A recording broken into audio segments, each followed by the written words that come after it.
Welcome to another episode of Cal's Corner here on the X Zone Broadcast Network. My name is Kal Korff, and I'm your host, and the executive producer of this show is the one and only Rob McConnell. Now, I'd like to again welcome everybody back to another episode. I'm honored to be able to do this show, of course. And I wanted to mention again that for those who are new to the show, that on Cal's Corner, we cover everything from politics to the paranormal, which of course is a wide variety of subjects. So let's start with the so-called paranormal, for lack of a better term, the popular and controversial subject of UFOs, unidentified flying objects.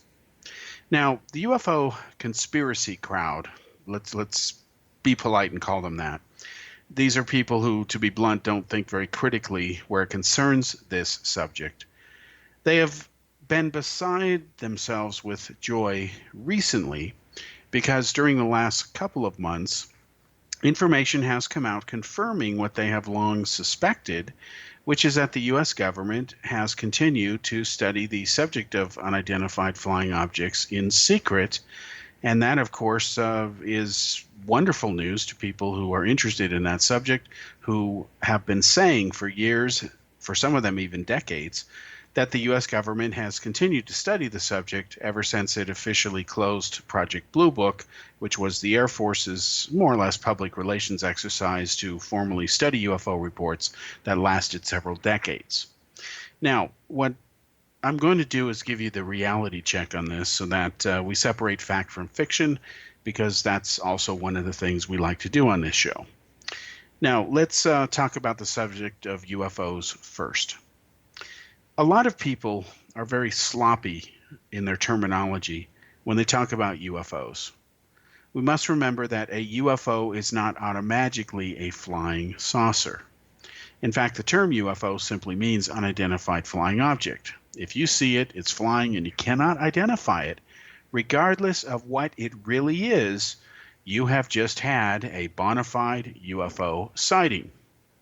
Now, of the UFO reports that are on record, some 80 to 90% of them are really what we call IFOs, identifiable flying objects. They may not always be identified, but they're absolutely not extraterrestrial spacecraft visiting the Earth. In fact, even though I myself have had a sighting of an object I still can't explain all these many years later, and I saw it in the presence of two other witnesses, what I saw was not definitive enough nor detailed enough to conclusively say that whatever it was in the sky, that it separated into two pieces, if you will. Details of my sighting we can talk about later, maybe next week in another episode. I still can't say it was from another planet. I can't say it was a spaceship loaded with aliens, because the nature of my sighting was such that I just can't do that unless I'm going to lie, and I'm not going to do that to you. I saw the object at night. It was what we call a nocturnal light sighting, and I was one of many people who saw it, especially over the next several weeks in the Bay Area in 1981, Bay Area in Northern California. And there was a little bit of a UFO wave, if you want to call it, or what we call a mini flap. That is a disproportionately or unusually high number of sightings over a very fixed or finite period of time. So while I can say I've seen a UFO, what I cannot say with honesty is that I've seen men from outer space or a spaceship from another world. Now, getting back to the recent announcement several months ago, a few months ago, that the U.S. government had secretly studied UFOs during the presidency of Barack Obama, unfortunately, UFO conspiracy nuts have read into this news development much more than really exists. Now, I will tell you, and I know this for a fact, and this is very easily verifiable, that if the U.S. government receives a report of a unidentified flying object, especially from a military observer or a pilot, even a commercial pilot, if they think that that sighting is interesting enough or can provide enough details that warrant further investigation, they're going to do it. Every sane country would do that. In fact, the job of the Air Force is to protect and guard the airspace. It's kind of obvious. So the idea that the government would investigate UFO cases. Well, as other documents from other countries have proven, these include countries like Great Britain or United Kingdom. They've released hundreds or thousands of pages of material proving that over the years, well after Project Blue Book closed, they continued to study UFO reports secretly when they felt they were justified in doing so. Now, in the case of the United States, during Barack Obama's presidency, we had former Nevada Senator Harry "La Liberal" Reid. He went ahead and said we should spend some money to find out if what people are reporting might merit some value. Because Reid believed there were two possibilities to explain some of these sightings, which appear at first glance to be perhaps unexplainable. Again, first cursory glance. It would take a detailed analysis or investigation of a report to be able to say that with more affirmative, a more positive stance, if you will, a more firm conclusion. So what he did is apparently some $20 to $25 million were spent. The program went on for a very short period of time, at least by American bureaucratic standards, and then, if you believe the official reports, it was canceled. So after spending about 25 million bucks, it was closed. Now, why was it closed? Because the fact remains, and this is my main point for even covering this subject on the opening segment here, is that after all this money was spent, some would say wasted, nothing was found to prove that aliens were visiting us. So what were the objects reported? It depends on the case. And in some of these, we'll never know. Some of them could have been Russian or Chinese advanced aircraft.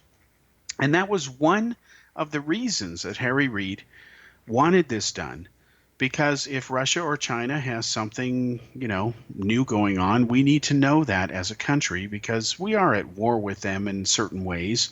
No one is firing nuclear weapons, but there are other types of wars that are going on, both ideologically, the war and fight for global opinion and swaying people around the world to believe your message. A lot of countries do this, and of course economically.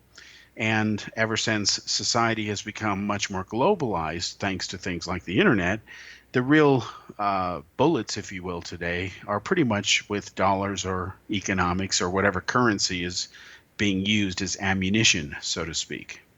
China, for example, we're talking again about communist China, which is really totalitarian capitalist China.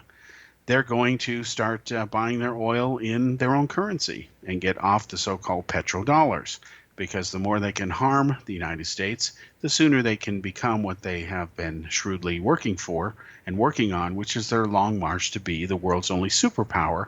The only problem is the United States is standing in their way, and they're doing everything they can, short of nuclear war and physical war, to expedite the day when the United States is no longer the world's only superpower, but communist China is instead. And we'll get back to that during the second segment here.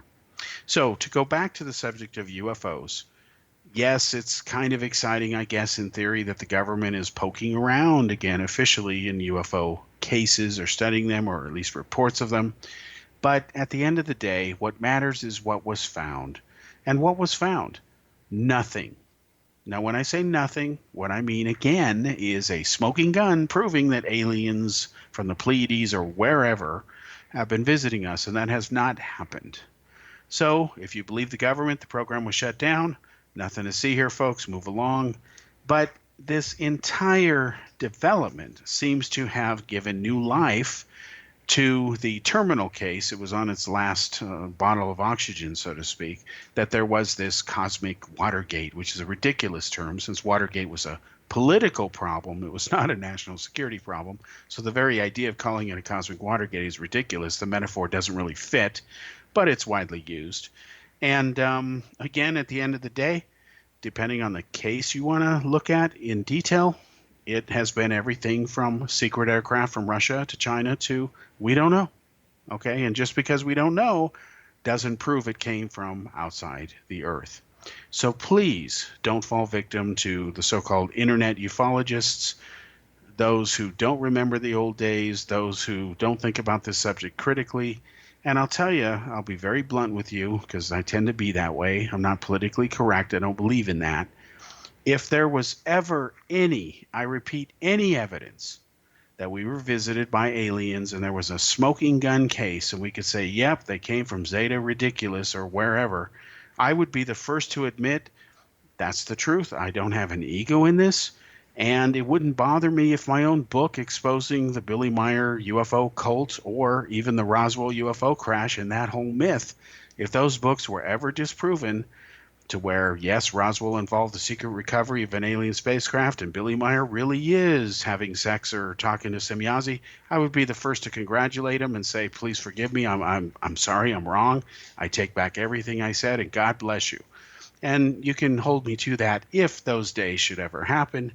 But I predict, with my lack of psychic abilities here, and I admit I have no magical psychic powers, unlike other people who claim they do, I don't think that's going to happen.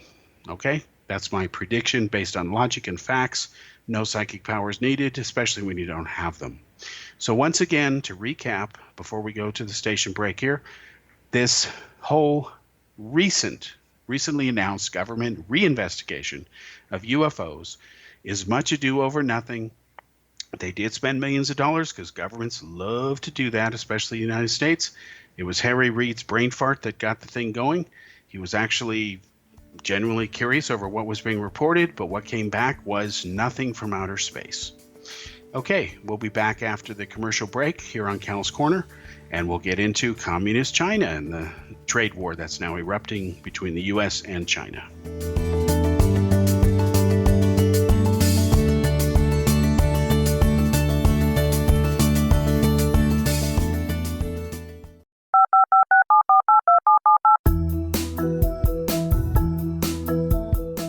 Did you know that when you're on the road with limited data or Wi-Fi, you can still listen to the X-Zone Radio Show with Rob McConnell, The Science of Magic with Gwilda Wiyaka, X-1, Dimension X, Space Patrol, and every minute of the X-Zone Broadcast Network by calling 213-401-0080, courtesy of Audio Now. No smartphone, app, or internet needed. It saves your data plan and it's free if you have unlimited minutes. Call 213-401-0080 to listen on any phone, anytime, anywhere. Remember 213-401-0080 for the best of the paranormal, parapsychology, and sci-fi radio programming anywhere, 24/7, 365. You have heard of the X-Zone? Now watch it on Simul TV, plus 500 video games, live TV channels, free video on demand, worldwide, and more. Does this sound like tomorrow's television? Well, it is, but you can have it today, right now. It is Simul TV. Simul TV offers what the others only wish they could provide. 15 exclusive channels like X-Zone, Sci-Fi, and Horror. We are worldwide. No other provider offers that. 500 built-in video games. No need to have an extra expensive system. We have them included. Free video on demand. Live streaming events from around the world. Interactive online network, and much more. Tomorrow's TV today. Simul TV. Sound too good to be true? Well, it's not. You can have Simul TV today. Sign up at simultv.com. Do it today.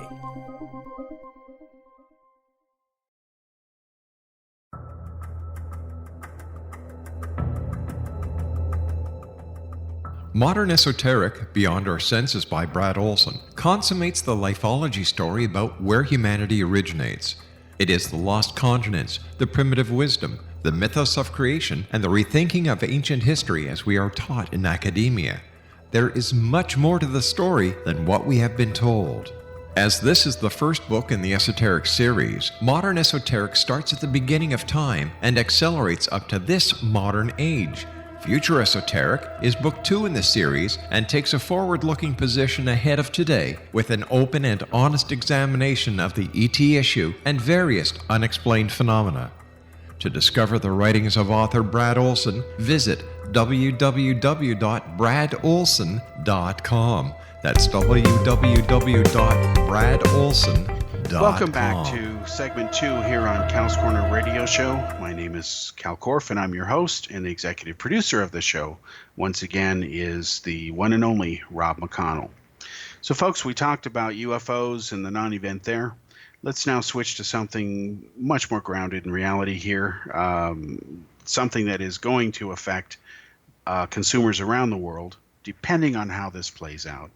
And this is a trade war, which actually has been long overdue, that is now erupting between communist China and the United States. Now, I want you to understand something. When I say communist China, I use the term because that's how China describes itself. Karl Marx, however, and Vladimir Lenin would probably roll over in their graves if they saw the kind of so-called communism that China really does practice.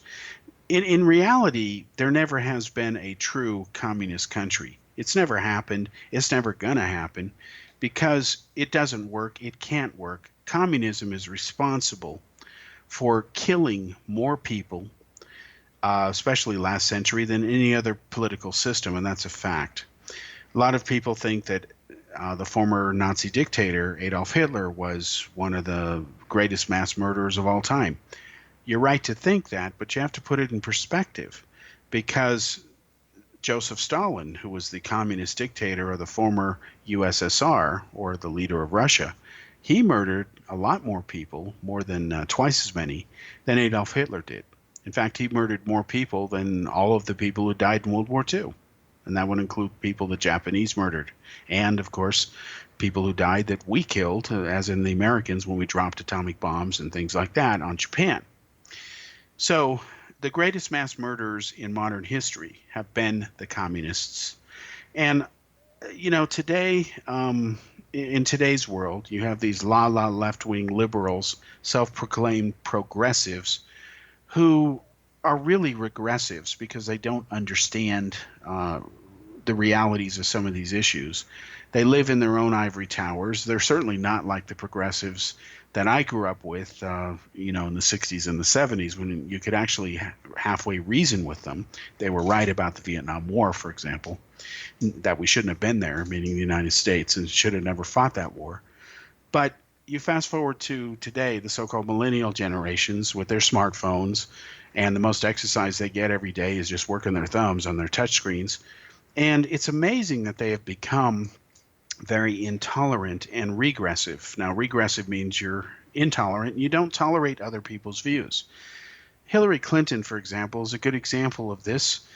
She called Trump supporters basically deplorables. And I know a lot of people who voted for Trump. In fact, I'm one of the few journalists who never swallowed the Obama Kool-Aid, and I predicted Trump would win because I understood the mood of enough Americans, fellow Americans, since I am American, born and raised in the U.S., and I predicted Trump would win based on my understanding of their mood, and people were tired of the same old shtick. They wanted to try something different, even if it involved electing a reality TV host and a playboy or billionaire playboy and whatever else you want to call Donald Trump.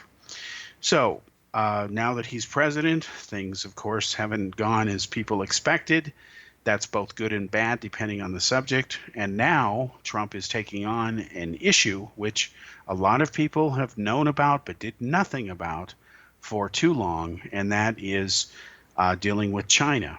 You know, the United States has a trade deficit with China of over $300 billion. That's a lot of money, even by American standards.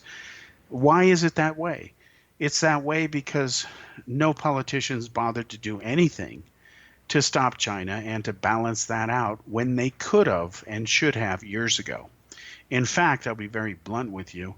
It was the presidency of Bill Clinton that sold out the country essentially to the Chinese. Now, I'm going to tell you something, and it's a true story. I used to work at the Boeing Company in Renton, Washington.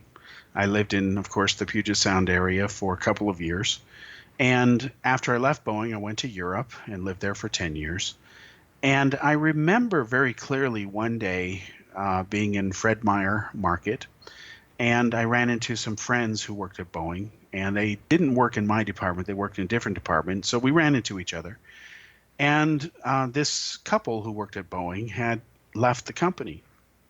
And I asked him point blank, I said, why are you leaving? You know, Boeing's a pretty secure gig. They got pension, retirement, so on. Well, I was told that I should wake up and smell the roses and understand that the future is Asia, not the West. And not only is it demographics and babies, meaning the population boom is much bigger outside of so-called white Western Europe and the United States, but that also this new thing called call centers is exploding in India and in Asia. And they had basically left Boeing to start their own call centers, and they were going to laugh all the way to the bank. And they talked about how Microsoft and all these other companies were opening these up, and that this was the future. And when I heard this, I thought they were kind of oversimplifying the issue. But over time, what they said to me years ago in 1999 proved to be true. If you try calling many tech support centers nowadays, or so-called call centers, the person who answers it probably has a foreign accent. In fact, I've heard a lot of Americans complain to me that when I try to get help on the phone, I can't understand the person who's talking to me because I don't understand the accent. Now, that issue aside, having lived in India when I moved there after spending 10 years in Europe, I can tell you there's a bunch of call centers. I ran into many people. I have friends who work at them, and of course, they're Indians in India, and they're servicing companies in the West, all over Europe, and so on. So what caused China to become so powerful economically is basically stupidity from the West. And the reason I call it stupidity is because that's what it really is. Now, I want you to think of the principle here.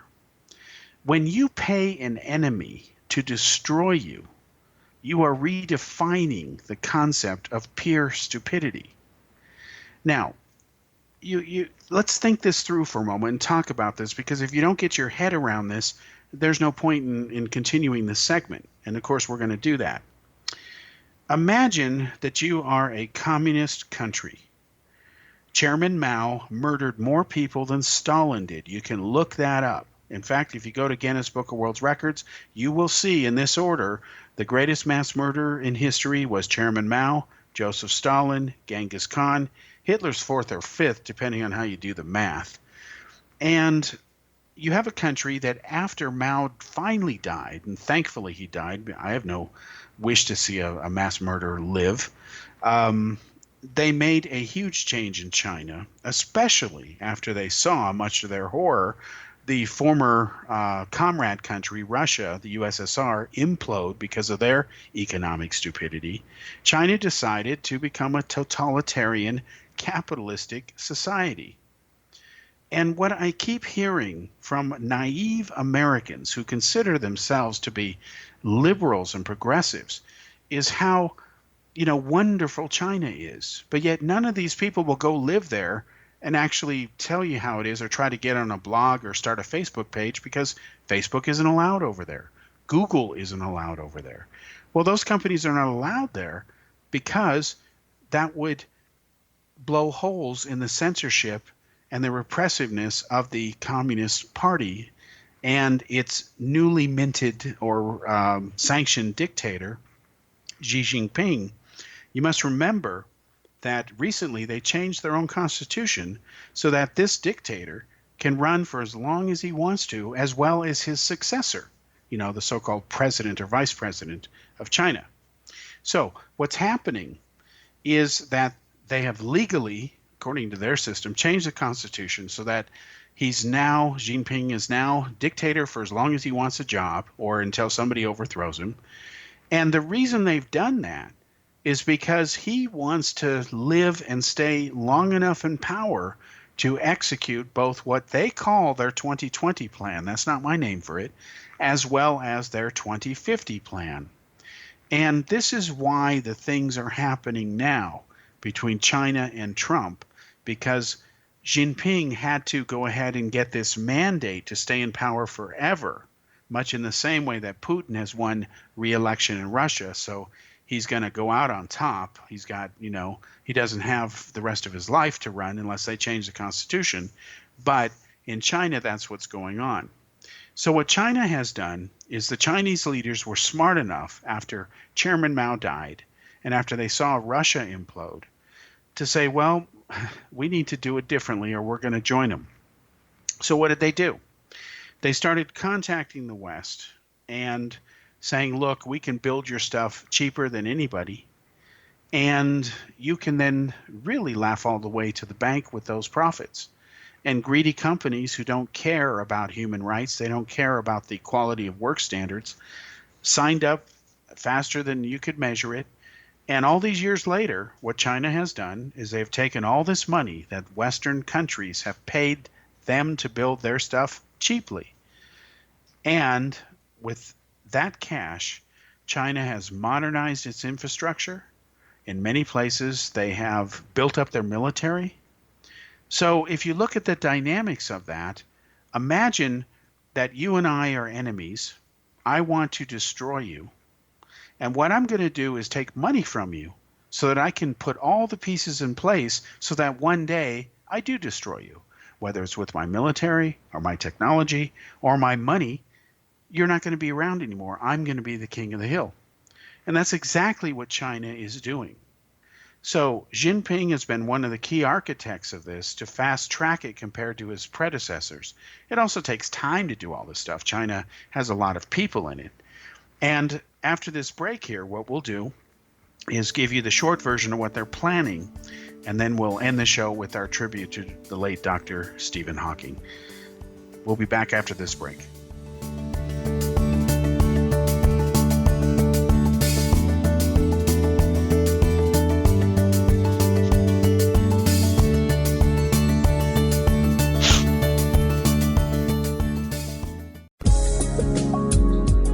From our broadcast studios in Hamilton, Ontario, Canada, to the world and beyond, you're watching the X-Zone Broadcast Network, www.xzbn.net.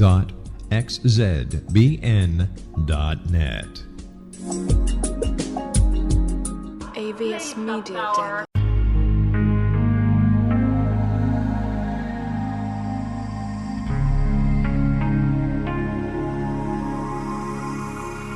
The scientist and the mystic have been on an age-old, relentless search with one thing in common. They seek truth. Their paths converge in the 40,000-year-old practice of shamanism, an ancient science delving to the quantum level of life, facilitating healing, manifestation, and evolution. I'm Gwilda Wiyaka, the founder and director of Path Home Shamanic Arts School, a unique Colorado State certified occupational school training shamanic practitioners and teachers. We also provide classes for empowering personal lives through shamanism. Our certification classes are in week-long segments enabling international participation, and online classes and long-distance shamanic healing sessions are available. Come discover the science of magic in the limitless world of shamanism. www.findyourpathhome.com.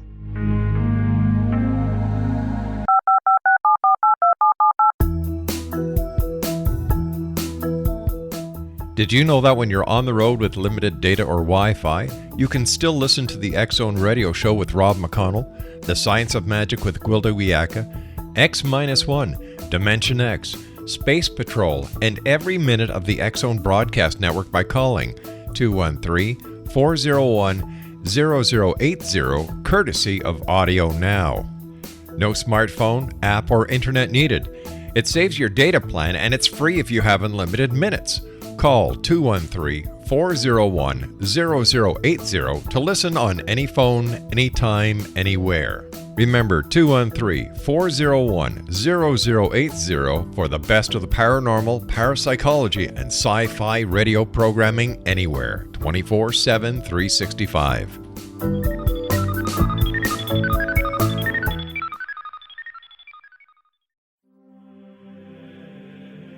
Rob McConnell here, presenting an overview for Nicholas Paul Jennings, author of a fascinating book, Amen. It presents facts revealed by Egyptologists, facts that enable us to understand why Amen is the beginning of creation of God.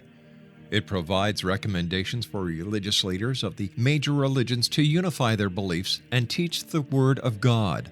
Love one another. Amen informs people how mankind conceived God. It was the Egyptians that developed the concepts of a soul, a hereafter, and Son of God. And finally, after the worship of many gods, They conceived the belief in one universal God, the maker of all there is. For more information, visit www.futureofgodamen.com. That's www.futureofgodamen.com.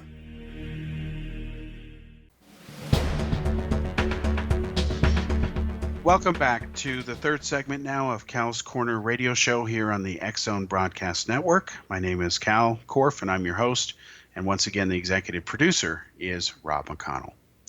Now, getting back to Communist China, we have to start with what is called their 2020 plan, okay? Now, their dictator, Jinping, his 2020 plan calls for no less than the final subjugation and conquest by military force, if necessary, of the island nation of Taiwan. Now, the communists who ruled China with an iron fist have always regarded Taiwan as being a rogue province. During the years of Jinping's brutal reign, mainland China has systematically increased its control over Taiwan, while Jinping's henchmen have tightened control of Chinese society overall. Now, briefly, and this is a short version of their 2020 plan, and we know this because the actual files of this plan, the military details have been leaked.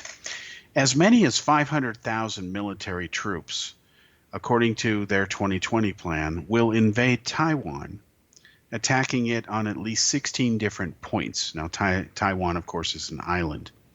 They will unleash what is essentially a blitzkrieg-style integrated operation consisting of an onslaught of as many as 1,000 missiles fired at Taiwan, overwhelming its defenses, backed up by piloted aircraft, remote-controlled drones, ocean-based vessels, and underwater firepower from new generation Chinese submarines. Now, the idea that China has is to seize Taiwan as fast as possible, especially before opposing Japanese, American, and Allied forces can respond with any significant counterattack or blockade. Now, once China gains a significant toehold in Taiwan, it will be nearly impossible to dislodge it, especially after it sends in vital reinforcements and effectively controls the region's airspace and surrounding waters. Now, any significant attempts by the United Nations to rein in China at this point will be useless. Remember, China sits on the UN's euphemistically called Security Council, and it will simply veto any punitive actions attempted against it. It may even win the support of Russia because its grand plans are not being opposed by Russia in exchange for larger cooperative economic considerations. Now, this brings us to probably the only sane country in that area, India, okay? Now, to prove how backwards, I'm going to be very blunt with you, to prove how backwards, irrelevant, and inept India's military, despite it being presently overhauled, has now become, now this is after spending billions of dollars in upgrades, Indians may take pride in knowing that presently, and this is a fact, folks, think about this, the country of Saudi Arabia, which has just, it's small, it has just 32 million people in it, versus India's much larger population of nearly 1.3 billion people. Saudi Arabia now outspends India where it concerns upgrading its military. Can you believe this? I mean, India is the size of all of the European Union. It's got 1.3 billion people, and it spends less money on its military than Saudi Arabia now does. Now, this is nothing to be proud of. In fact, India has now lost whatever chance it once ever had, and never had one because it didn't care, to be a credible deterrent to China. And China now doesn't take India serious anymore as far as being a military foe because there's no need to. China now has a stealth fighter. India has stealth nothing, okay? And I've written as a reporter and a journalist from India. It was very controversial to do it, but I had to tell the truth on how inept these upgrades have been from the India's military. India tried, as I documented in one article, to invent their own indigenous assault rifle for the military to use so they could make it on their own and give it to their troops. It took them 7 years to do it, and they still didn't get it done. So they're buying weapons from the U.S. and Israel now. God bless them for buying stuff that works. But let's be honest. Anybody who spent 7 years working on a rifle that has half a brain could do it in 7 years' time because the mechanics are the same. You got gunpowder, you got a bullet, you got a clip, you got a spring, you got a firing pin, you got a barrel, you got a stock. Come on, there's nothing magic here. So now that China has effectively gone way ahead of India, and India doesn't seem to want to be a superpower or stop China, but it will complain about China. China will, unless they're stopped, or if China changes their mind, they will, by the year 2020, which is not that far away, they will go ahead and try to take Taiwan. If they can do it by not firing a shot, that's the Chinese way, they'll do it. But today in the paper, it's one of the reasons we're talking about this, it was predictable that now that Jinping has got his mandate for the rest of his life, or as long as he wants the job of dictator, the Chinese media, which he controls, is now saying that Taiwan better be careful because the U.S. is sending a high-level delegation to talk directly with the Taiwanese, and that bothers the Chinese because Trump's attitude is that Taiwan is Taiwan and China is China, and if Taiwan wants to be independent, they have that right. China does not have the right to try to conquer them. China doesn't agree with that. So China has openly now, as of today, I've read the articles, warned Taiwan that there's going to be war because Taiwan's leader is pro-independence. However, as I also reported last week in the Daily World newspaper, there was an election in Taiwan where most of the people who essentially run that country are now pro-Beijing puppets. So if China can rein in Taiwan by not having to fire a shot, so much for the better from their point of view. But make no mistake about it, folks, they're serious about taking Taiwan as step one of step two to execute what is then the bigger plan, which is called the 2050 plan. Now, the 2050 plan is this. It is China's long march to conquer the world and become the world's only superpower. Okay? That's what it's designed to do, and they are serious. Now, in order to be a superpower, you have to have access to resources. And not coincidentally, we have to remember that in 2015, this was during the wonderfully on top of it presidency of Barack Obama, China became the world's largest economy in order to help solve the financial crisis that was caused by the Democrats and the Republicans. Obama even borrowed billions of dollars from China. Well, he did. Okay, so China not only became the largest economy in 2015, during 2016, it imported 54% of the world's aluminum, 48% of the world's copper, 22% of the world's corn, 31% of the world's cotton, 23% of the world's gold. Them and India are the gold hoarders of the world. 40% of the world's supply of lead, 50% of the world's nickel, 12% of the world's oil, 30% of the world's rice, which is ironic since they grow it, 45% of the world's steel, 46% of the world's tin, 17% of the world's wheat, and 47% of the world's zinc. Okay? Not only that, China's been buying up every mineral right they can get their hand on that is part of what they consider to be strategic minerals. In Afghanistan, they have locked up the mineral rights by spending some $3.5 billion just to mine copper. And they've also been spending billions more dollars in Africa to go ahead and lock up precious minerals and elements there. And Africa serves China's interests very well because Africa doesn't care about high labor standards or decent standards of living.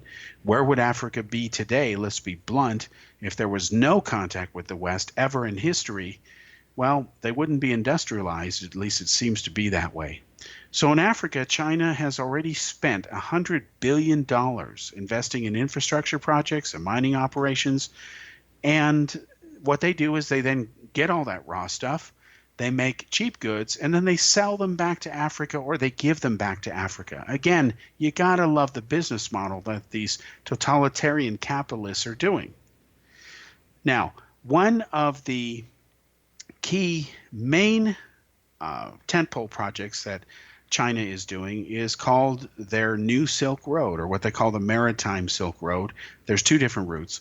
China is now in the process of spending $1.4 trillion to go ahead and make a series of roads and through 20 different countries. They've already spent at least $50 billion on it so far. And what they are doing is they're planning to make trade routes that go all the way from Western Europe. We're talking about starting in Rotterdam. And the trade routes go all the way across the continent of Europe and end up in China, of course. One of the things they're doing is a high-speed rail system where you will be able to travel by a high-speed train from Beijing, China, all the way to London in just 2 days. They are also doing the same thing by having ships come from Italy, go down through Athens, go through the Suez Canal, go through Kenya, then go across up to the coast of India, then along to Malaysia, and then up the coast of China. And that's the Maritime Silk Road. Now, no country has ever been this ambitious for setting up trade routes.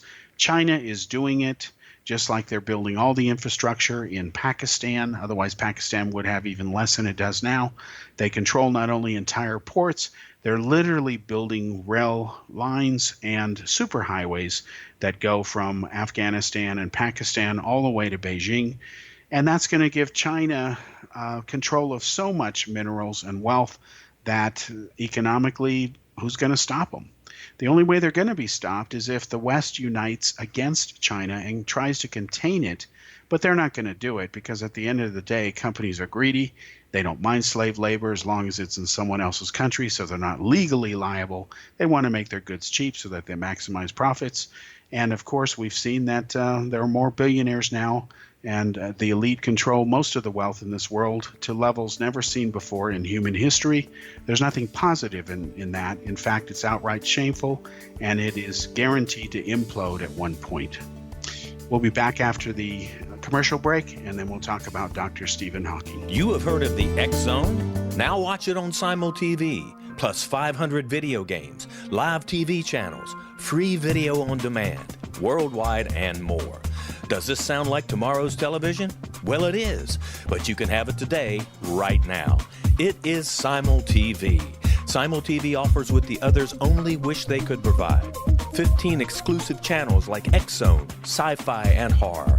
We are worldwide. No other provider offers that.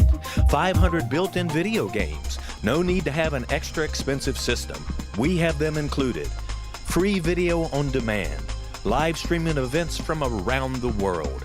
Interactive online network, and much more. Tomorrow's TV today. Simul TV. Sound too good to be true? Well, it's not. You can have Simul TV today. Sign up at simultv.com. Do it today. The new nonfiction book, Razor of Madness, is similar to cult movies like Clockwork Orange, Dragon's Tattoo, or The Other Side of Hell. Wayne Morin Jr. and Thomas Lee Howell expose widespread and systematic deficiencies in this thought-provoking tell-all novel. Mind control rages among scholars in law schools. Human rights are ignored while thought reform and mental manipulation are accepted practices used as behavior modification. Dr. Louis Jolyon West comes to mind. Media and public scrutiny shows that United States mental hospitals are in fact destructive murder industries. Razor of Madness expose novel details this epidemic through an in-depth professional and personal investigation. For decades, there has been a revolving door policy that still releases killers and pedophiles back into society. The maestro of mind control continues to haunt America to this very day. Razor of Madness is available in paperback or as a downloadable ebook at Amazon.com. I'm William S. Peckham. If you enjoy a good mystery with a touch of the paranormal, then you'll love my novel, From Out of the Woodwork. It's the story of a young Toronto contractor, Sean Kennedy, who buys derelict homes, guts them, and turns them into multifamily dwellings. Slums just waiting to happen. When Sean buys 29 Livery Lane, the house fights back. Former owners unexpectedly come out of the woodwork as he starts the destruction. The apparitions come to him when he touches old books, reads hidden letters, rummages through old boxes. finds a locket or reads a discovered manuscript of a murder mystery. From Out of the Woodwork will take you from 1899 to the horror of the World Trade Center, September 11, 2001. Check out From Out of the Woodwork on my website, www.williamspeckham.com. Welcome back to the fourth and final segment here on Kal's Corner, here on the X-Zone Broadcast Network. My name is Kal Korff, and I'm your host. The executive producer of the show, as I've said, is Rob McConnell. Now, let's finish China real quick, real short.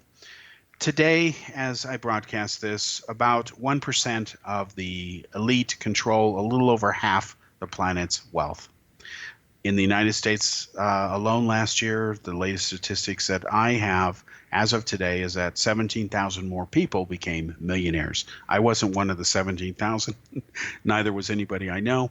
But anyway, the point is that the economic gap between the rich and the poor is getting worse.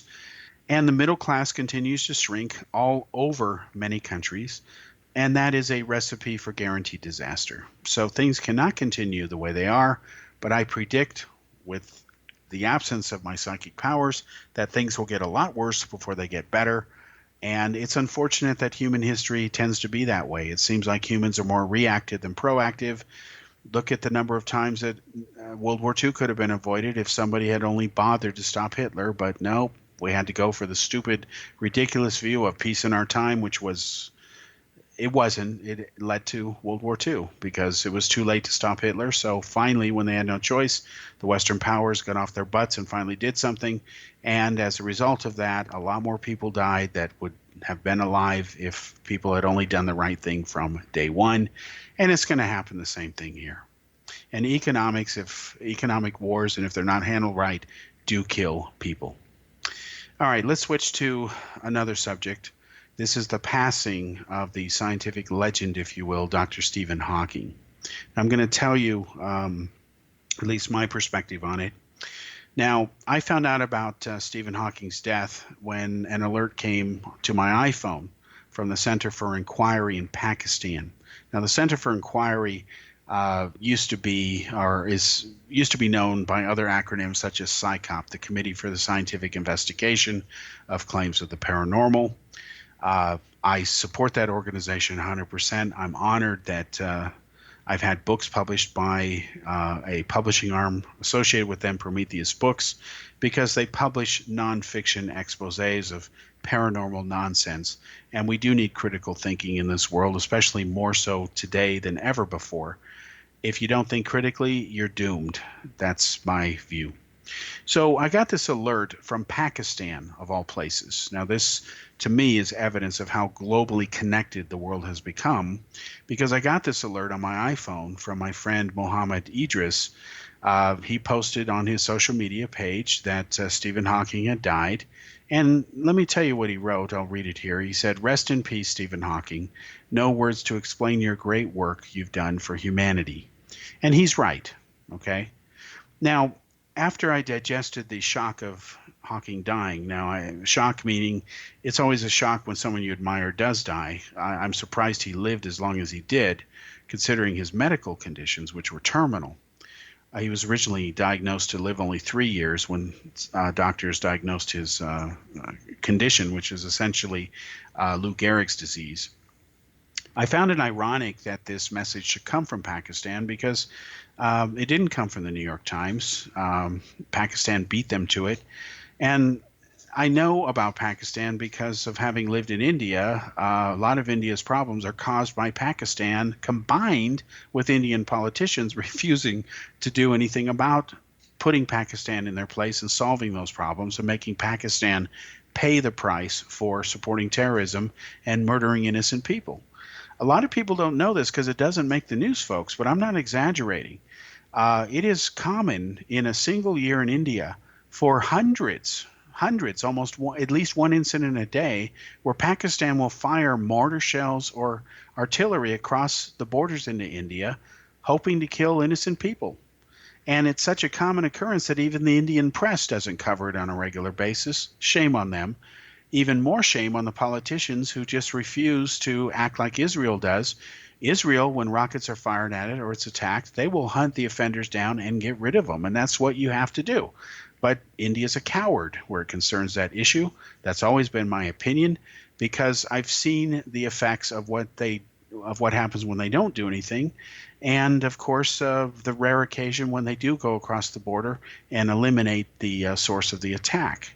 So I found it ironic that Pakistan, of all places, should be telling me about his death, because Pakistan is such a religiously hardcore, radical Islamic country that even now, when you work for the government, you have to declare under the new laws your religious affiliation. And that can get you killed if it's not Muslim. If you insult the Quran in Pakistan, it's a death penalty. That's it. That's the way it is. There's no tolerance and love and peace and forgiveness there. And Pakistan is a failed country. Let's be blunt about it. What little it has wouldn't exist if it weren't for China.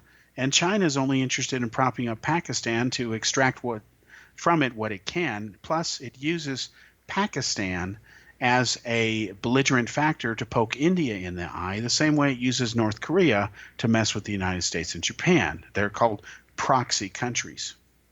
So I heard about the news of Stephen Hawking, and I've always admired his work. He was born on October 8, 1942 in Oxford, England, and his parents moved from London to Oxford because it was safer to have a family there, because the Nazis were not bombing Oxford the way they had attacked London, of course, which is Great Britain's capital.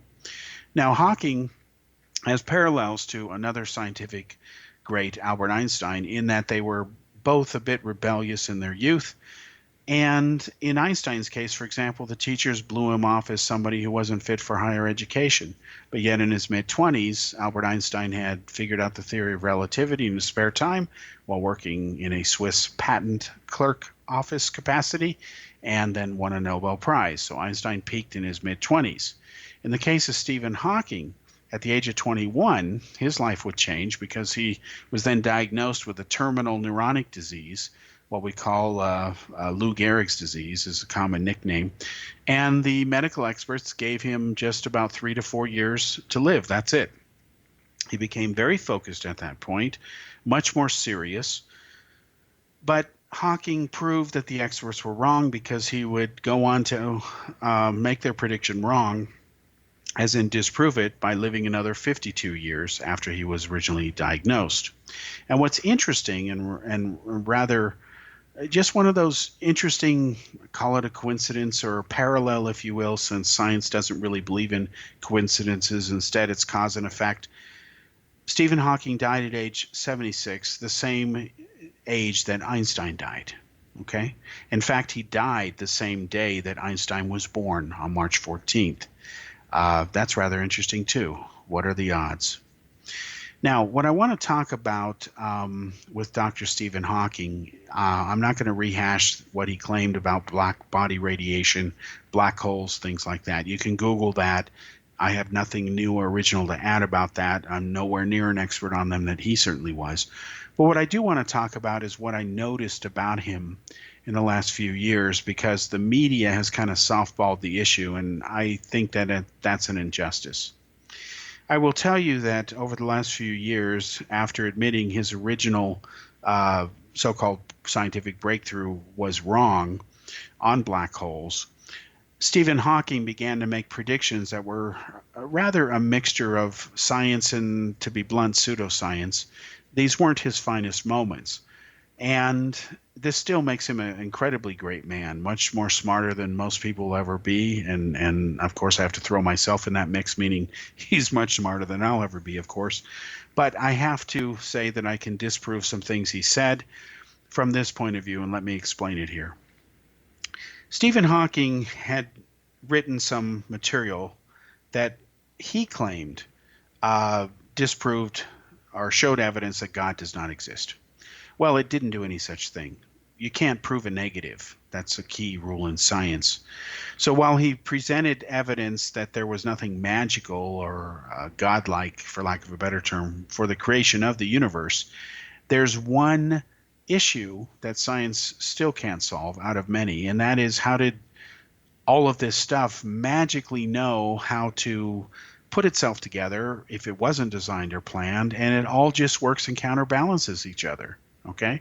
Let's look at the issue of a simple bird.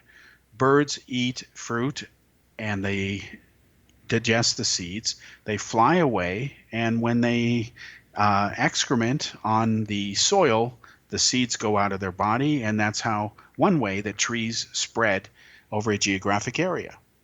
How does a cobra know how to control its venom that it gives out to the things it wants to kill? Why is there always a prey and a predator and a counter predator? Look at the shark, for example. A dolphin will kill it very quickly. So you look at this incredibly integrated nature here, where you have a point, counterpoint, point, counterpoint, point, counterpoint. You look at simple things like, human beings, they're predators. I keep trying to tell my liberal, vegan, vegetarian, naive types, you are a omnivore. You were designed, thank God, to digest both meat and fruits and vegetables. Don't tell me you were not designed to eat meat, because your eyes are in the front of your head. Well, you don't think for one moment you were designed to hunt apples on a tree. You look at a wolf, you look at a dog, you look at a cat, you look at a bear, they're predators. You look at prey, rabbits, chickens, deer, their eyes are on the side of their head. Cows even, as I try to tell my Indian friends, because they don't eat cows or beef as a rule. It's illegal actually in most of India. It'll get you a 7-year prison sentence because they think these are gods, and they're not gods, they're animals. So the point here is that Hawking could not explain how all this stuff magically managed to structure itself. And until science can explain that, there's a huge hole in the idea that this has no design at all and that it's just a random result of collisions that occurred randomly. I don't buy it. That's my view. We'll be back next week with another episode of Kal's Corner here on the X-Zone Broadcast Network.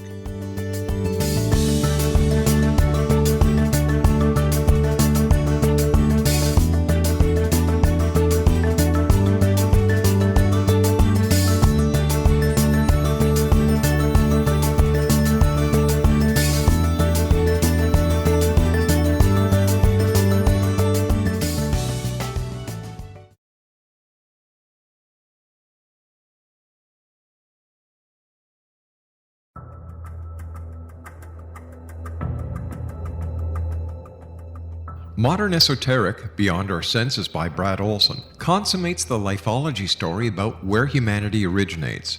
It is the lost continents, the primitive wisdom, the mythos of creation, and the rethinking of ancient history as we are taught in academia. There is much more to the story than what we have been told. As this is the first book in the Esoteric series, Modern Esoteric starts at the beginning of time and accelerates up to this modern age. Future Esoteric is book 2 in the series and takes a forward-looking position ahead of today with an open and honest examination of the ET issue and various unexplained phenomena. To discover the writings of author Brad Olson, visit www.bradolson.com. That's www.bradolson.com.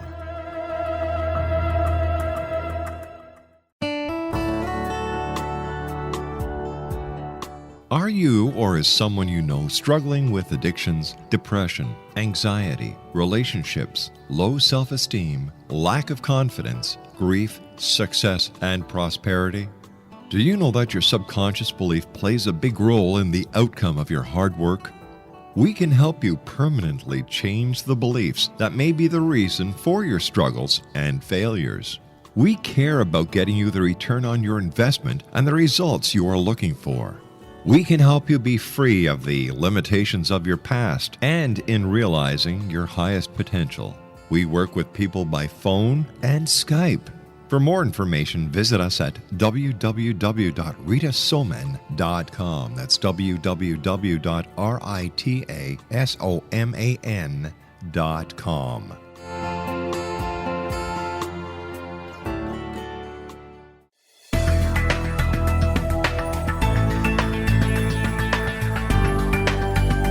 Do you think you have energy problems in your home? Do you feel better when you're away than when you're home? Joey Korn is a global leader in the world of dowsing who specializes in personal energy clearing and space clearing. He can help you create an ideal energy environment in your home no matter where you live in the world. Learn about his remote spiritual house cleaning services and much more at www.dowsers.com. You can get Joey's book, Dowsing, A Path to Enlightenment, as well as other dowsing books and tools, Kabbalah books, and Walter Russell books. Joey's work is really amazing. Go to dowsers.com right now. That's DOWSERS.com or call 1-877-DOWSING. That's 1-877-369-7464.